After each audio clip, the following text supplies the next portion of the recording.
नमस्कार। बीए प्रथम वर्ष के विद्यार्थियों आज एक क्लास में आपका स्वागत है। अब मैं आपको आज हितोपदेश के मित्र लाभ की कथा की ओर कथा मुख को पढ़ा रही हूँ, यानी कथा की ओर अग्रसर हो रहे हैं आज हम। तो प्रारंभिक जानकारी देने के बाद कवि नारायण पंडित अब आगे कथा मुखम यानी कथा की ओर बढ़ रहे हैं। तो देखिए क्या कहते हैं। अस्ति भागीरथी तीरे पाटलिपुत्र नाम धेयम नगरम, कि भागीरथी तीरे, भागीरथी गंगा के तट पर, पाटलिपुत्र नाम धेयम, पाटलिपुत्र नाम का नगरम अस्ति नगर है। तत्र सर्वस्वामी गुणोपेत है सुदर्शन नाम नरपतिरासीत। तत्र वहाँ सर्वस्वामी गुणोपेत है, यानी दया दाक्षिण्य आदि समस्त स्वामी गुण संपन्न, उपेते यानी कि संपन्न, सुदर्शन नाम का नरपति आसीत राजा था। ठीक है, भागीरथी गंगा के तट पर पाटलिपुत्र नाम का नगर है। वहाँ दया दाक्षिण्य आदि समस्त गुणों से संपन्न सुदर्शन नाम का एक राजा था। स भूपति ही रेकदा केनापि पठ्यमानम श्लोकद्वयं सुश्राव। सह भूपति, उस राजा ने, एकदा एक बार, के नापी किसी व्यक्ति के द्वारा, पठ्यमानम पढ़े जा रहे, श्लोक द्वयम दो श्लोकों को, श्रुषाव सुना, यानी उस राजा ने एक बार किसी व्यक्ति के द्वारा पढ़े जा रहे दो श्लोकों को सुना। कौन कौन से श्लोक थे देखिए। अनेक संशयोच्छेदी परोक्षार्थस्य दर्शकम सर्वस्य लोचनम शास्त्रम यस्य नास्ति अंध एव सह, यानी कि इसमें उन्होंने शास्त्र ज्ञान को दिव्य नेत्र के समान बताया है, कहा है। कवि कह रहे हैं कि अनेक संशयोच्छेदी, कि अनेक संशयों को नष्ट करने वाला, परोक्षार्थस्य दर्शकम, परोक्षार्थस्य यानी कि परोक्ष अर्थ यानी परोक्ष बात को बताने वाला, सर्वस्य लोचनम, ऐसा सभी लोगों का शास्त्र रूपी, लोचनम शास्त्रम, शास्त्र रूपी दिव्य नेत्र, लोचन यानी कि नेत्र, शास्त्र रूपी दिव्य नेत्र होता है। यस्य नास्ति, जिसके पास यह नहीं है, से अंध एव, वह अंधा ही है। यानी कि राजा सुदर्शन ने किसी व्यक्ति द्वारा पढ़े जा रहे दो श्लोकों को सुना। उसमें प्रथम श्लोक के अनुसार तो ये है कि नीति शास्त्र सदैव अनेक संशयों का नाश करता है। नीति शास्त्र में सामाजिक, राजनीतिक, आर्थिक, धार्मिक आदि अनेक विषयों पर चिंतन प्रस्तुत किया गया है। अतः नीति शास्त्र के अध्ययन से व्यक्ति की अनेक शंकाओं का निवारण हो जाता है। नीति शास्त्र भूत, भविष्य, वर्तमान, स्थूल, सूक्ष्म आदि अनेक प्रत्यक्ष एवं परोक्ष विषयों को यथार्थ ज्ञान प्रदान करता है। इसलिए सभी लोगों के लिए नीति शास्त्र एक दिव्य नेत्र होता है। जिसके पास ये शास्त्र रूपी दिव्य नेत्र नहीं है, यानी कि जो नीति शास्त्र को नहीं जानता है, वे नेत्र वाला होते हुए भी अंधा ही है, क्योंकि मनुष्य बिना नीति ज्ञान के व्यवहार कुशल नहीं हो सकता। कहने का तात्पर्य यहाँ पर यही है। सॉरी, दूसरा श्लोक उसने क्या सुना। यौवनम धन संपत्ति प्रभुत्वम अविवेकिता एक एकम अपि अनर्थाय किमो यत्र चतुष्टयम। इसमें अनर्थों के कारण को स्पष्ट करते हुए बताया है कि यौवनम युवावस्था, धन संपत्ति ही धन संपत्ति, प्रभुत्वम स्वामित्व, अविवेकिता विवेक शून्यता, एक एकम अपि अनर्थाय, यानी कि इनमें से एक एक भी अनर्थाय, अनर्थ के लिए ही होता है। यत्र चतुष्टयम, जहाँ चारों ही विद्यमान हैं, तत्र, जहाँ चारों ही विद्यमान है, तत्र किमु, वहाँ तो कहना ही क्या है। यानी कि राजा सुदर्शन ने ये वाला दूसरा श्लोक सुना कि इस श्लोक के अनुसार प्रस्तुत श्लोक में संसार में होने वाले अनर्थों के 4 कारणों को स्पष्ट किया गया है। यदि किसी दुष्ट व्यक्ति को युवावस्था प्राप्त हो जाए तो वह अपने यौवन का दुरुपयोग करते हुए लोगों को हानि पहुंचा सकता है। अतः युवावस्था अनर्थ का कारण होती है। दूसरा बताया अनर्थ का कारण धन संपत्ति, यदि किसी व्यक्ति को बिना परिश्रम किए अपने पूर्वजों का धन प्राप्त हो जाए और वह दुष्ट स्वभाव का है तो वह अपने धन द्वारा लोगों को दुखी कर सकता है। अतः धन संपत्ति अनर्थ का कारण होती है। तीसरा अनर्थ का कारण बताया है जैसे प्रभुत्वम यानी कि स्वामित्वता। यदि व्यक्ति को राजा आदि का उच्च पद प्राप्त हो जाए तो वह उस पद का दुरुपयोग कर लोगों का अनर्थ कर सकता है। साथ ही चौथा बताया विवेकहीनता। यदि व्यक्ति विवेक ज्ञान से शून्य है तब भी वह संसार का अनर्थ कर सकता है। कवि कह रहे हैं कि यदि उन बातों में से किसी व्यक्ति के पास यदि एक बात भी विद्यमान है तो वह अनर्थकारी हो सकता है, परंतु यदि चारों ही बातें किसी एक ही व्यक्ति में विद्यमान हो जाएं तब वह कितना अनर्थ और अत्याचार करेगा तो वहाँ तो कहना ही क्या, यानी कि वर्णन से भी परे है। तो राजा ने ये 2 श्लोक सुने। आगे देखिए, इति आकर्ण्य आत्मनः पुत्राणाम अनधिगत शास्त्राणाम नित्यमुन्मार्गगामिनां शास्त्र अनुष्ठानेन उद्विग्न मनः स राजा चिंतयामास। यानी इति आकर्ण्य इस प्रकार सुनकर, इति आकर्ण्य इस प्रकार सुनकर, अनधिगत शास्त्राणाम शास्त्रीय ज्ञान से शून्य, नित्य उन्मार्गगामिना नित्य उन्मार्ग में जाने वाले, पुत्राणाम अपने पुत्रों को, शास्त्र अनानुष्ठानेन शास्त्रीय ज्ञान से विमुख, उद्विग्न मना यानी कि विमुख देखकर, शास्त्र अनुष्ठानेन शास्त्रीय ज्ञान से विमुख देखकर, उद्विग्न मनः व्याकुल चित्त होकर, स राजा उस राजा ने चिंतयामास विचार किया, यानी कि उस राजा ने सोचा कि मेरे पुत्रों ने शास्त्रों का अध्ययन नहीं किया है, नित्य ही वो कुमार की ओर चलने वाले हैं और शास्त्रीय ज्ञान से उनको विमुख देखकर उद्विग्न मनः व्याकुल चित्त वाले होकर उस राजा ने चिंतयामास सोचा, यानी कि विचार किया।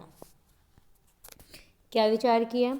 को अर्थे पुत्रेण जातेन यो न विद्वान न धार्मिक है, काणेन चक्षुषा किम वा चक्षु पीड़ेव केवलम। तो यहाँ राजा ने मूर्ख पुत्र की निंदा व्यक्त की है। कवि कह रहे हैं कि यो न विद्वान, जो ना विद्वान है, ना धार्मिक है, ना ही धार्मिक है। जातेन पुत्रेण के को अर्थ है कि जातेन पुत्रेण ऐसे पुत्र के उत्पन्न होने से, जातेन उत्पन्न होने से, पुत्रेण ऐसे पुत्र के उत्पन्न होने से को अर्थ है क्या लाभ है, क्या प्रयोजन है। काणेन चक्षुषा कि काणे नेत्र से, किम वा क्या प्रयोजन है। चक्षु पीड़ेव केवलम कि वह तो चक्षु यानी कि वह चक्षु तो केवलम पीड़ा के लिए ही होता है, यानी कि वह आँख तो केवल पीड़ा के लिए ही होता है। दोबारा सुन लीजिए, पहले समझा देती हूँ। यहाँ कवि कह रहे हैं कि राजा सुदर्शन अपने मूर्ख पुत्रों के विषय में चिंता कर रहा है कि यदि किसी व्यक्ति का पुत्र ना तो विद्वान है ना ही धार्मिक गुणों से संपन्न है तो ऐसे मूर्ख पुत्र से माता पिता को क्या लाभ हो सकता है। वह मूर्ख पुत्र ना तो स्वयं के लिए, ना ही माता पिता के लिए और ना ही समाज के लिए कुछ कर सकता है। अतः ऐसे मूर्ख पुत्र से किसी को भी कुछ लाभ प्राप्त नहीं होता है, उसका जन्म लेना ही निरर्थक है। क्योंकि कवि ने उदाहरण भी दिया है, यदि किसी व्यक्ति के नेत्र तो हैं परंतु वह काणा है तो उसे उससे क्या लाभ है, क्योंकि उसे देखा नहीं जा सकता है। ऐसा नेत्र तो केवल पीड़ा देने वाला ही होता है। आगे नेक्स्ट श्लोक कवि कह रहे हैं आगे, अजात मृत मूर्खाणाम वरमाध्यो ने च अंतिम है, सकृत दुख करा वाद्यवंती मस्तु पदे पदे। या फिर मूर्ख पुत्र की निंदा करते हुए कवि कह रहे हैं कि अजात मृत मूर्खाणाम, अजात जन्म न लेने वाला, मृत मूर्खाणाम तथा मूर्ख, आद्यो वरम इन 3 पुत्रों में से आद्यो प्रथम, वरम दोनों से श्रेष्ठ है, अंतिम है नैचे परंतु अंतिम श्रेष्ठ नहीं है। आद्यो क्योंकि प्रथम तो, आद्यो यानी कि प्रथम तो, शक्रद एक बारी दुख करो दुख प्रदान करता है, अंतिमस्तु लेकिन अंतिम पुत्र तो पदे पदे पद पद पर दुख यानी पग पग पर दुख प्रदान करता है। राजा विचार करता है यहाँ कि पुत्र का उत्पन्न न होना, दूसरा उत्पन्न होकर तुरंत मर जाना। तीसरा, मूर्ख पुत्र का प्राप्त होना। इन 3 प्रकार के पुत्रों में प्रथम 2 प्रकार के पुत्र यानी कि अजात पुत्र हैं जो उत्पन्न ही नहीं हुआ, मृत पुत्र जो उत्पन्न होकर मर गए, दोनों तो अच्छे होते हैं। अंतिम मूर्ख पुत्र का तो होना अच्छा नहीं होता है, क्योंकि प्रथम जो 2 पुत्र हैं वो किसी के पुत्र उत्पन्न नहीं होता अथवा उत्पन्न होते ही मर जाता है। तो ये अच्छा ही कहा जा सकता है, क्योंकि ये 2 प्रकार के पुत्र अपने माता पिता को एक ही बार दुख प्रदान करते हैं। परंतु यदि दुर्भाग्य से मूर्ख पुत्र की प्राप्ति हो गई तो वह अपने मूर्खतापूर्ण कार्यों से अपने माता पिता को जीवन भर दुख प्रदान करता ही रहता है और माता पिता उसको देखकर दुखी होते ही रहते हैं। ठीक है, तो अजात यानी कि पुत्र जन्म न लेने वाला, मृत तथा मूर्ख, इन 3 पुत्रों में वरम आद्यो प्रथम पुत्र ही श्रेष्ठ है, न च अंतिम पुत्र नहीं।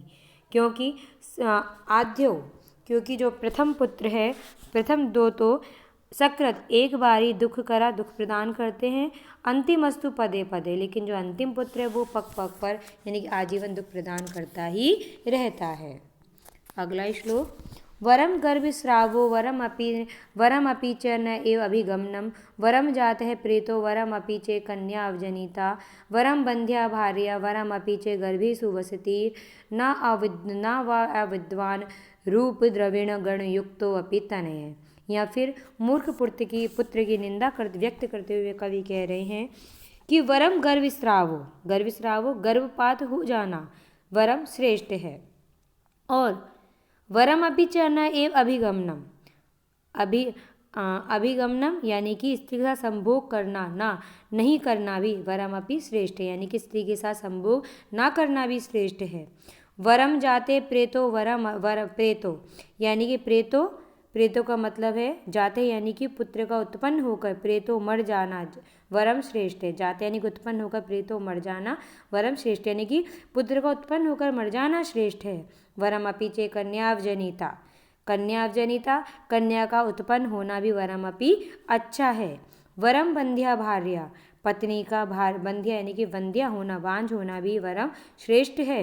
वरम अपि च गर्भेषु वसति, और पुत्र का गर्भेषु वसति गर्भ में रहना ही वरम अपि श्रेष्ठ है। परंतु रूप द्रविण गण युक्त अपि, रूप एवं द्रविण यानी कि धन के गण समूह से युक्तो अपि युक्त भी अविद्वान मूर्ख पुत्र अविद्वान यानी कि मूर्ख तनय पुत्र का उत्पन्न होना न व वरम अच्छा नहीं है। तो राजा यहाँ विचार कर रहा है कि किसी स्त्री गर्भपात हो जाता है तो भी अच्छा है, कोई पुरुष ऋतुमती अपनी भार्य के साथ रति क्रिया नहीं करता है तो भी अच्छा है, दुर्भाग्य से किसी के पुत्र होकर उत्पन्न होकर मर जाता है तो ये स्थिति भी अच्छी है, साथ ही किसी के कन्या ही कन्या उत्पन्न होती है तो भी अच्छा है, यदि भार्या संतानोत्पत्ति करने में समर्थ नहीं है बांझ है तब भी अच्छा है, तथा कोई पुत्र गर्भ में ही सतत निवास करे तब भी अच्छा है, परंतु किसी के रूप एवं ऐश्वर्य से युक्त किंतु मूर्ख पुत्र उत्पन्न हो जाए तो वह अच्छा नहीं है। तो दोबारा सुन लीजिए, कवि कह रहे हैं कि वरम गर्भस्रावो गर्भपात हो जाना अच्छा है। वरम अपि च न एव अभिगमनम यानी स्त्री के साथ संभोग नहीं करना भी वरम अपि अच्छा है। जातः प्रेतो वरम पुत्र का उत्पन्न होकर मर जाना भी अच्छा है। कन्या जनिता वरम अपि कन्या का उत्पन्न होना भी अच्छा है। वरम बंध्या भार्या का बांझ होना भी अच्छा है। वरम अपि च गर्भेषु वसति पुत्र का गर्भ में रहना भी वरम अपि अच्छा ही है, किंतु रूप द्रविण गण युक्तो अपि रूप और धन ऐश्वर्य के समूह से युक्त भी अविद्वान तनय मूर्ख पुत्र नैवा व अच्छा नहीं है। अगला नेक्स्ट श्लोक, कवि आगे कहते हैं यानी राजा सोचता है, स जातो येन जातेन याति वंशम समुन्नतिम परिवर्तनी संसारे मृत्य को वा न जायते।